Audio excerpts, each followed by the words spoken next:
Mulțumesc 2020. Anul trecut, pe 31 decembrie 2019, eram în Dubai și așteptam ora 12 noaptea pentru a trece în 2020.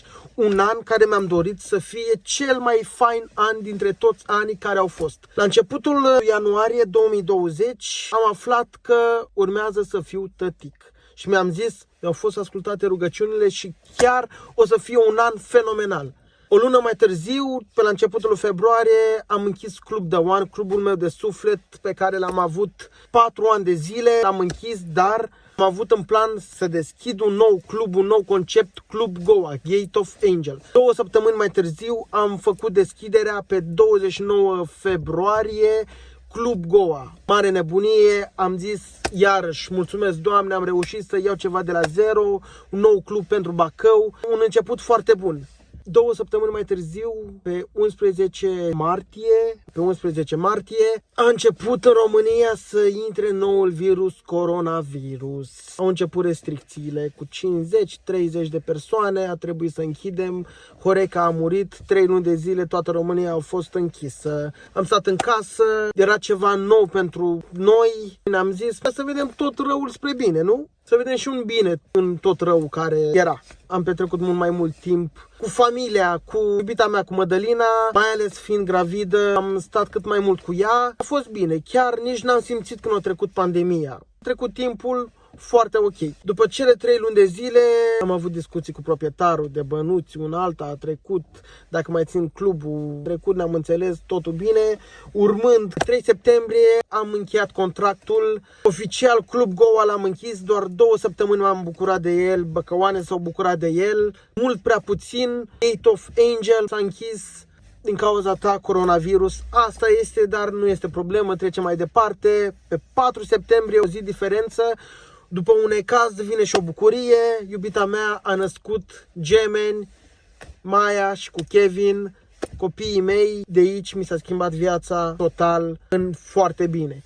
Abia acum pot să spun că sunt un om împlinit. Ceea ce am făcut până la 28 de ani a fost ca o pregătire pentru ceea ce urmează de acum încolo. Statutul de tătic este cel mai frumos și cel mai plin de magie. Nu știu cum să vă explic, dar acum îmi vine în cap ceea ce mi-am dorit anul trecut pe 31 decembrie 2019, ca acest an 2020 să fie un an fenomenal. Dacă este să luăm pas cu pas, sigur ați spune că a fost un an greu. A trebuit să intrăm cu pandemie, stăm în case, virus.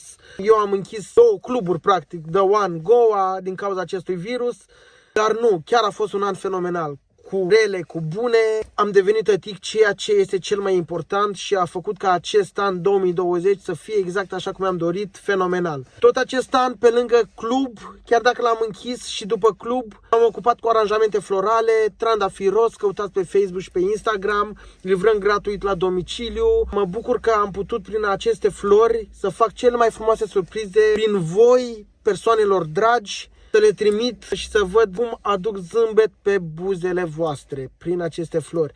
Fiind chiar și plecați de departe, fiind în țară, duc personal la ușă să fac cele mai frumoase surprize. Mulțumesc frumos 2020, ai fost un an fenomenal, m-ai făcut mult mai bogat decât eram. Am 2 copii minunați, o iubită fenomenală, părinți, nu pot să mai zic, deci sunt cel mai bogat. Mulțumesc din suflet 2020, sper ca 2021 să fie cel puțin cum a fost 2020. Pe viitor, nu neapărat în 2021, sper să mă extind cu florăria, să trec de la online, să trec și la un magazin, poate chiar mai multe fizice, să deschid o florărie, dar nu am uitat de club.